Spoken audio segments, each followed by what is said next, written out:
CNE news में आप सभी का स्वागत है और अब लेते हैं खबर विशेष की ये खबर।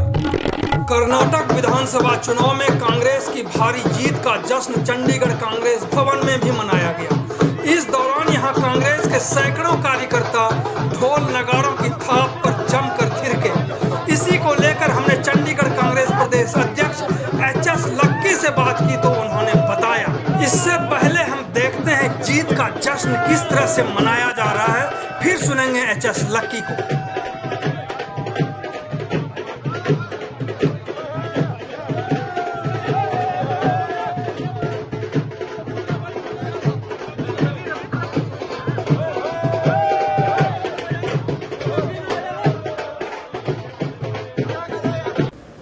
आज कर्नाटका में कांग्रेस की शानदार जीत हुई है और इस जीत का जो श्रेय है कर्नाटका की जनता को जाता है।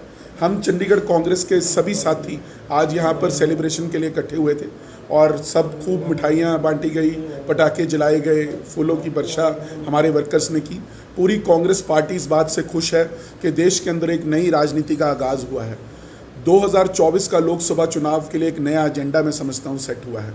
और जो भारतीय जनता पार्टी धर्म के नाम पर चुनाव लड़ रही थी, बजरंग बली का नाम इस्तेमाल कर रही थी और जो कह रही थी कि मोदी जी जब प्रदेश के प्रधानमंत्री है कह रहे थे कि जिस दिन 23 तारीख को आप वोट डालने जाओ तो बजरंग बली की जय कर कर बटन दबाया। लोगों ने बजरंग बली की जय भी की, बटन भी दबाया, मगर कांग्रेस का बटन दबाया। वो 40% की सरकार, कमीशन की सरकार जो बदनाम हो चुकी थी, जो लोगों से ठेकेदार एसोसिएशन ने भी वहाँ के एक पत्र मोदी जी को लिखा जिसमें उन्होंने कहा कि हर काम के लिए 40% लिए जाते हैं। वहाँ के मठों में जो लिंगायत, वो कलिग्गा और कुर्बा कम्युनिटी के मठ हैं, उनके लोगों ने कहा कि 30% तो हमसे भी लिया जाता है। तो ऐसे समय में लोगों ने जो धर्म का नाम पर वोट मांगने वाले थे उनको रिजेक्ट कर दिया। सच्चाई की जीत हुई है और मैं समझता हूँ कि मंगलवार और शनिवार का दिन बजरंग बली का दिन होता है। शनिवार के दिन बजरंग बली जी की असीम कृपा जो है वो कांग्रेस पार्टी पर हुई है और दक्षिण जो है वो भाजपा मुक्त हो गया है। जो भाजपा कहती थी कि देश को, भारत को जो है कांग्रेस मुक्त करना है, उसी दक्षिण भारत ने जो भाजपा मुक्त इस देश को कर दिया है। मैं समझता हूँ कि आने वाले समय में ये जो विपक्ष है उनकी यूनिटी के लिए बहुत ही ज़्यादा इम्पॉर्टेंट है और कांग्रेस एक सेंटर स्टेज इस आने वाले समय में अपनाएगी और आने वाले समय में आप देखेंगे कि किस तरीके से सभी पार्टियां, जो विपक्षी पार्टियां कांग्रेस के साथ लामबंद होकर ऐसी सरकार को जो लोगों के खिलाफ फैसले लेती है, एक तानाशाह सरकार है जिसके रोज़ नादिरशाही हुक्म निकल जाते हैं, कभी GST को लेकर, कभी नोटबंदी को लेकर, कभी कोई और बात को लेकर। तो मैं समझता हूं कि उस युग का अंत होगा और एक नई शुरुआत इस देश के अंदर होगी। भारत जोड़ो कार्यक्रम का कितना असर रहा कर्नाटक? भारत जोड़ो यात्रा तो एक अंग्रेजी में जिसे कहते हैं ना टर्निंग पॉइंट, वो टर्निंग पॉइंट था। जब राहुल जी ने 3800 किलोमीटर की यात्रा की है देश के एक कोने से कन्याकुमारी से लेकर कश्मीर तक, वो सबसे ज़्यादा महत्वपूर्ण एक कदम था क्योंकि राहुल जी ने कहा था कि नफ़रत के बाज़ार में मोहब्बत की दुकान खोलने आया हूँ और वो दुकान उन्होंने कर्नाटका में खोल दी है।